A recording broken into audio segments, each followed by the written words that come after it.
So the agenda for today, we're going to be covering two new features that were introduced to the Packback Questions platform recently. One is feed sorting. This is a feature that allows professors and students to get more visibility into the class community to help make more sense of all the questions and responses that are being posted in a Packback Questions community group, allows students to be able to get a more consistent experience and discover the best content in their community. So we'll talk more about how that feature was born out, what feedback brought us to introduce that feature to the platform, and then how you can use that in your own classroom to make a more integrated experience of the discussion on Packback with the rest of your class.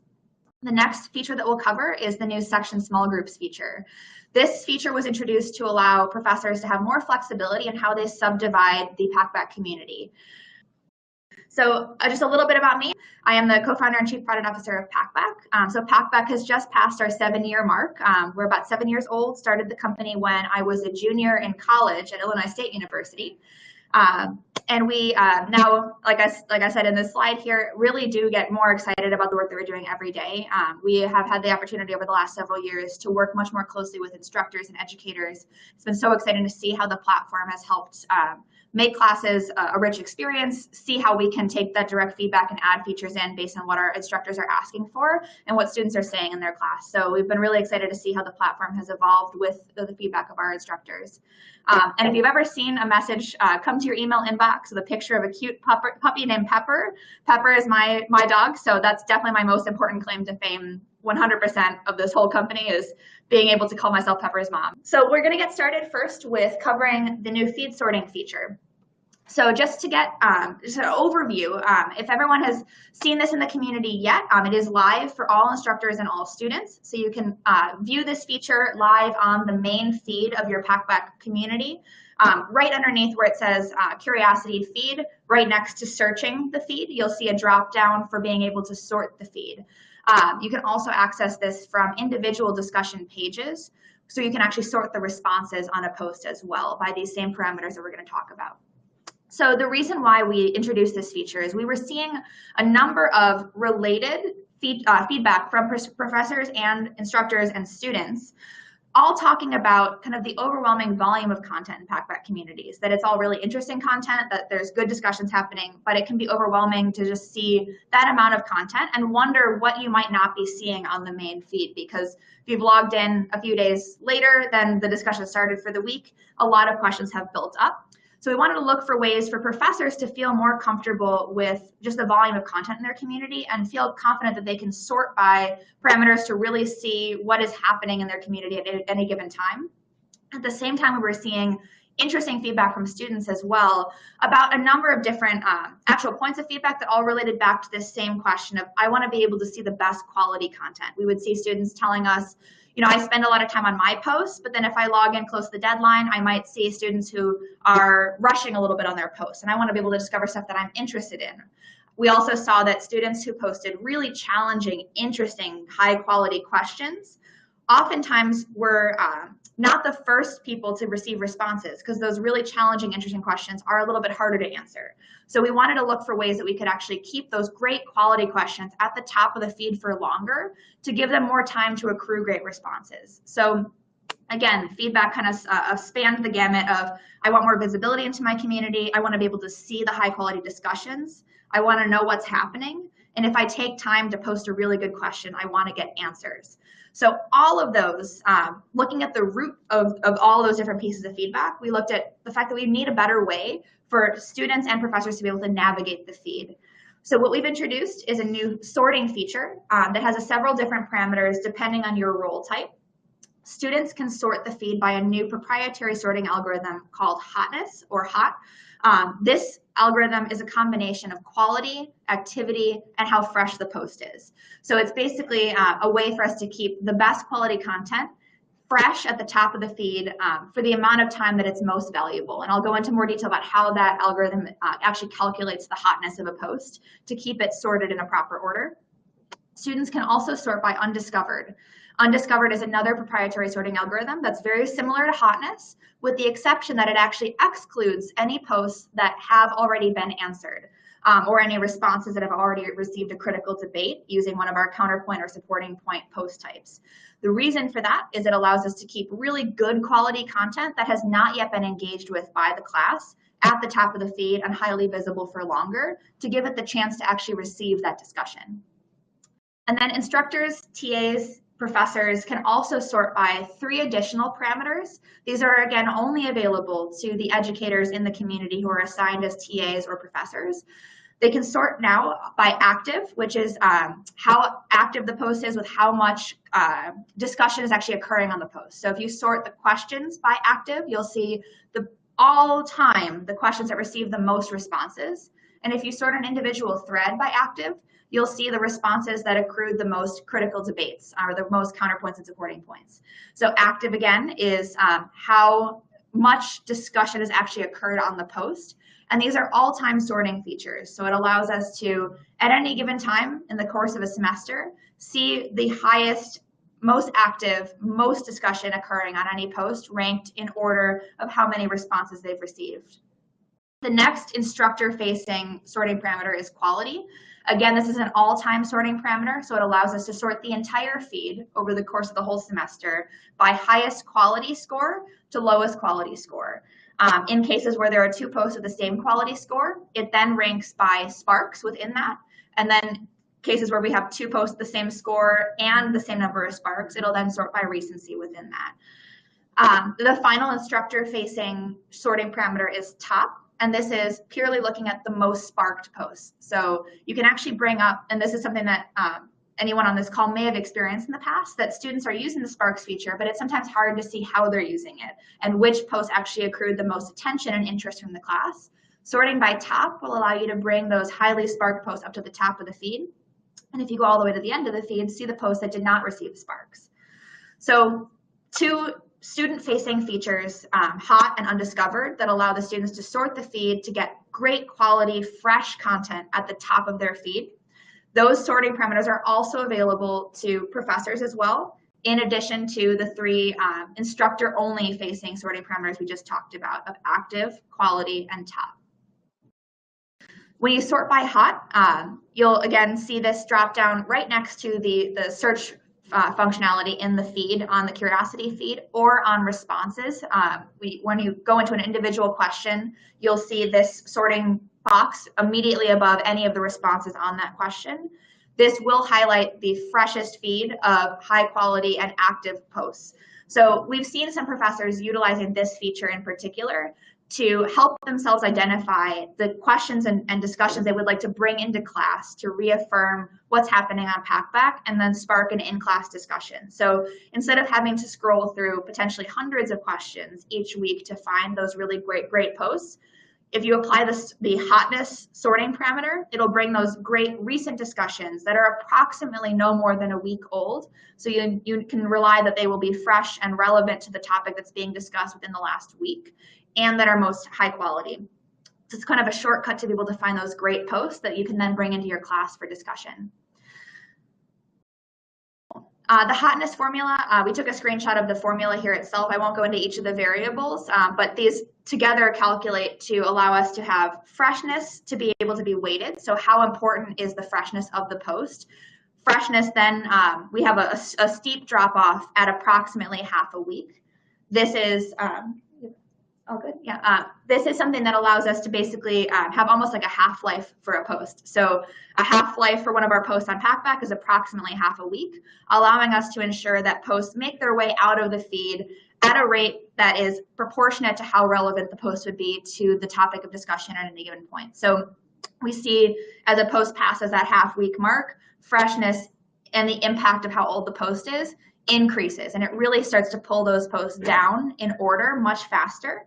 That is counteracted by quality. So if the post is extremely high quality with a ton of great discussion, it will stay up at the top of the feed for longer than a post that has low quality, but ultimately it will get pulled down out of the front page as it gets older and would no longer be super relevant to the content of the discussion. Quality, so that everyone knows exactly how this algorithm is calculated. Quality in our scoring system for hotness looks at both a combination of Packback's own curiosity score, the number that each post is assigned that looks at the quality of the post, the number of replies on the post, so how many responses or critical debates has it received, and the number of sparks. So those 3 pieces together give us a really good picture of quality. Quality measured first and foremost by the curiosity score, which is measuring the sort of in a vacuum, how high quality or how much effort was put into this post. And then the social indications of quality. How many replies? Was this an active discussion? And did it receive sparks indicating that students were interested in knowing the answer to that question? When you sort by undiscovered, it takes almost the same algorithm as our hotness scoring system and then excludes any posts that were already responded to. So I covered this in the overview, but if you sort by undiscovered, it will sort the feed by freshness and quality, that hot algorithm, and then exclude or hide any posts that have already been responded to. So it's a great way to pull that great quality content that otherwise may not have been discovered because it might have been on page 5 or 6 of the community at that point. It will pull it back up if it's incredibly high quality, recently posted, and has not received any touch points from the class yet. And then the 3 additional sorting parameters that we talked about, active, again, sort by most responses. For questions, that's how many responses total it's received. For when you're sorting responses on a question, it's looking at how many critical debate points has each response received. So a highly debated response will get pulled up to the top. Quality sorts simply by curiosity score. And again, this can be applied to the curiosity feed to sort all the questions in a community, or going into an individual discussion to sort all the responses by highest curiosity score. So another great way to identify top quality responses if you'd like to highlight really excellent, high effort, interesting and debated responses in your class. If you'd like to call out a student with positive feedback, either with feedback on the platform using the custom feedback feature through Packback, which notifies a student by email, or you can use that feature to help identify those great quality posts in class and give them public verbal feedback as well. And then top is our ability to sort by the number of sparks that a post has received. So how many sparks has an individual post received on the Packback platform over the course of the whole semester. And again, that is cumulative. So the next feature that we'll cover today is section small groups. The previous feature, clusters, was something that happened sort of behind the scenes, helping to curate a smaller view for students. So automatically assigning them into a cluster so that their feed would be curated down to a smaller number of questions, so it would not feel overwhelming to be in a class of 1,200, for example. The limitations of our clusters feature prevented professors from being able to customize those cluster views. We also had received feedback around professors wishing that there was a way to be able to subdivide their community into groups. And we looked for a solution that kind of sat at the intersection of all of those points of feedback of I'd like to be able to filter my community by the actual physical section that they're in. I'd also like to be able to sort my community or filter my community by small groups or assign my students into discussion groups that might not map exactly to their physical in-class section, as well as just the knowledge that we had of our experience on Packback of knowing that making sure that the volume of posts in a community was not overwhelming for students. It was important for the students' experience to feel like their question would be seen. And feed sorting that we just talked about certainly helps with that, but creating a smaller and more intimate discussion experience without limiting access to the overall knowledge base of the class was what we set out to try to solve with the section small groups feature. So getting into what this actually allows professors to do, we looked for many different ways to help make big classes feel more personal and accommodate these cases where professors had unique and specific ways they wanted to be able to divide their classes. So now, using the section small groups feature, instructors can set up sections in their community using the edit community page or working with your experience manager to configure this for you, which will allow students to filter their feed to only view posts by other students in their section, or they can choose to enter the full course view and see all the discussion that's happening in their class. So just to make this very tangible, in the past, if we had cases where a professor might have had 2 sections that they wanted to have separate feeds for, we would have recommended creating 2 separate communities for that. This actually allows professors now to have section A and section B of their course in the same overall Packback community, with section A and section B being 2 options within the community. So besides just making a more intimate feel for the students, this on a very tactical level, saves a lot of administrative work for professors instead of having to do the same action in two separate communities, like pinning a post in two separate communities, or seeding in example questions at the start of the semester, or pulling grade reports in two separate communities. So basically 2xing the work if you have two sections. Now all of that can be done in one place. You can pin a question in the overall community, and students still see their feed divided by their own section. You can pull grade reports from one centralized community, applying filters to be able to pull by section. And we'll go into more detail on all of that, but this accomplishes both our hope of creating a very intimate discussion experience while still making it accessible to have access to the whole larger class, while making the administrative burden of facilitating large classes easier for professors. So when a student is going to view a section, right next to where we just talked about the feed sorting dropdown, there's actually a section dropdown as well. These sections can map again to the physical section that a student is in, if they're in section A or section B on their roster, or these can be customized to be mapped to the custom groups that you might be creating for your class for discussion. So if you have a case where you have two physical sections, section A and section B, but you'd like to further break that down into two discussion groups per section, you could actually create sections titled Section A-Group 1, Section A-Group 2, Section B-Group 1, and so on from there. So it's highly customizable. We have not, very intentionally so, have not employed a lot of restrictions on this feature.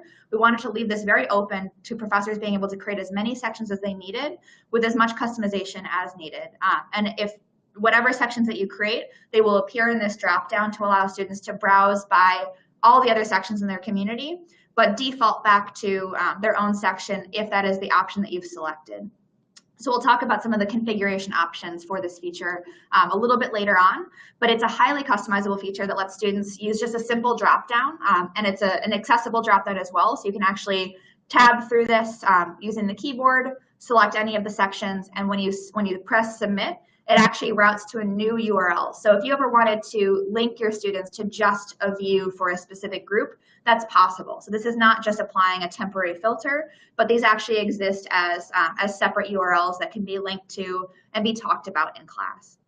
Using the full class view, it would take you to the entire feed with no filters applied. So you'd see all the posts from all the sections. But if you entered into any individual section, you would only see posts from students in that section. If you jump into an individual section, you would see all the posts from that group of students, as well as all TA or professor posts. So when a professor or a TA makes a post in the community, unless they've explicitly chosen to select a section, which they're not required to, their posts then appear across all sections. So again, back to that point of how can we make the administration of a large community easier? If the professor does not choose to put themselves into a section, their posts appear across all sections. Same thing applies for TAs. However, if a professor or TA wants to, for some reason, explicitly choose to be a part of a section, and what I've seen this used for is if you, for example, had 3 TAs in a community and 3 sections, and you wanted one TA to moderate one section only, and have them only pay attention to and worry about that one individual section, the TA can actually choose to enter that section and say, I'm going to assign myself to section 1 out of 3, and then their post will only show up in section 1. So it's again, our whole goal with this feature was design it to be as flexible as possible to allow TAs to be able to choose to enter a section and have their posts appear only there, or remove themselves from a section and have their posts appear across the whole community. The next big point of configuration that you have as an option available to you on section small groups is that professors can choose to set the default view for the course. So if you have a large community where you would actually like to have everybody discussing in the same main feed as their primary view, but you have 2 sections that you'd like to be able to grade by, section A and section B, you can set the default view to full class. And what that is going to do when a student logs into the community, by default, they're going to see the entire feed. They will still see this dropdown, which would allow them to enter section A or section B and see what's being discussed there. But if they ever come back into the community, it will always default back to the full class view. The other option that you have available to you is setting the default view as the student's own section.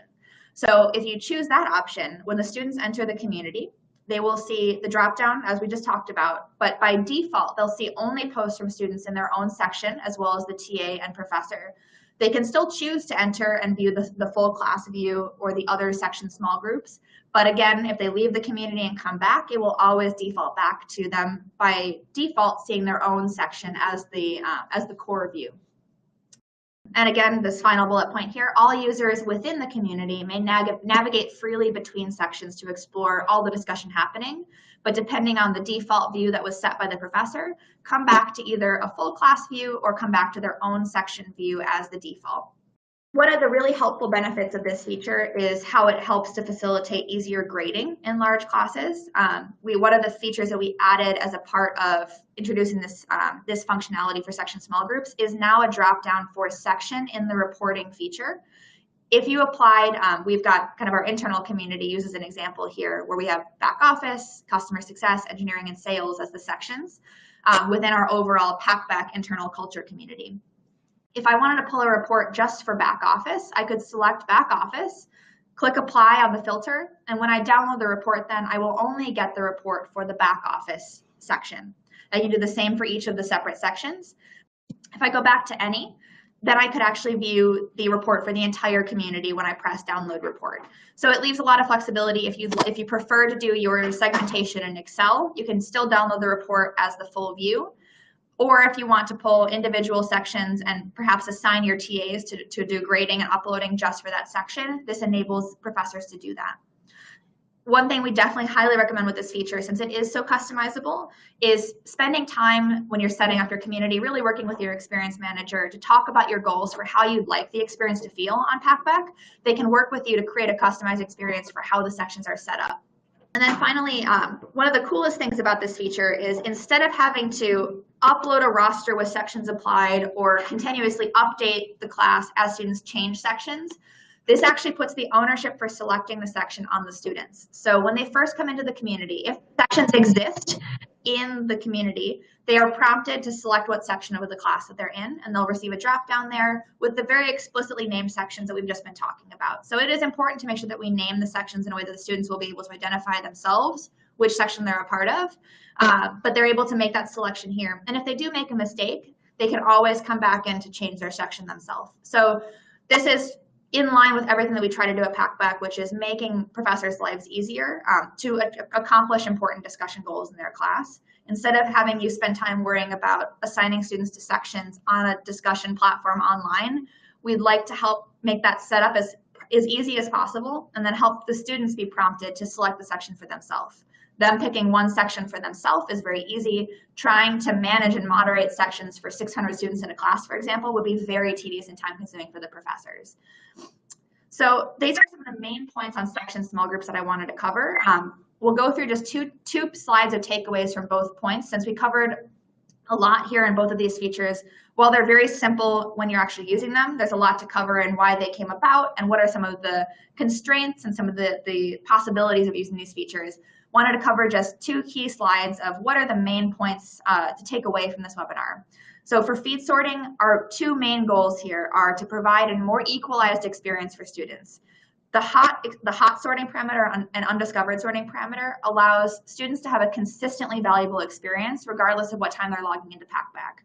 As you may have seen with other discussion communities in the past, or even with Packback, there's some self-confirmation that occurs when students are logging in towards the deadline, possibly rushing, possibly feeling under pressure, and then they're only seeing other students who also felt the same way. They're seeing the discussion around their post from other students who also logged in close to the deadline. The students who are logging in at 11:50 on a Sunday night trying to make their discussion posts were previously getting a very different experience than students who were logging in proactively on a Tuesday. They were seeing all the other students who wanted to get in early post-discussion, were interested in really engaging early throughout the week as they had curiosity sparked in them from the lecture, as opposed to getting in right before the deadline. So what this really allows us to do is help smooth that difference across the whole week to create a more equalized experience and make sure that when students are logging in close to the deadline, they're still seeing the best content to help prompt them to also model that great content that they're seeing the next time that they log in. And for professors, our goal is to help you gain visibility into your class. We want you to be able to extract insights from your community, to feel comfortable knowing what's going on at any given time without having to scroll through pages and pages of discussion. So our hope is that these new sorting features just for instructors and TAs can really help you see the all-time stats of the best and perhaps the students who struggled the most by sorting by quality, by most sparked, and by active.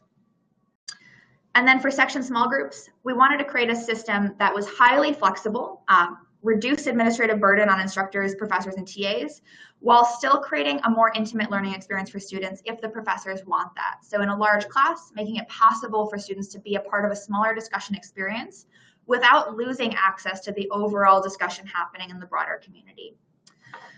I hope this is helpful. I hope these two new features really make the community easier to use, easier to navigate, able to be used for in-class integrations more easily.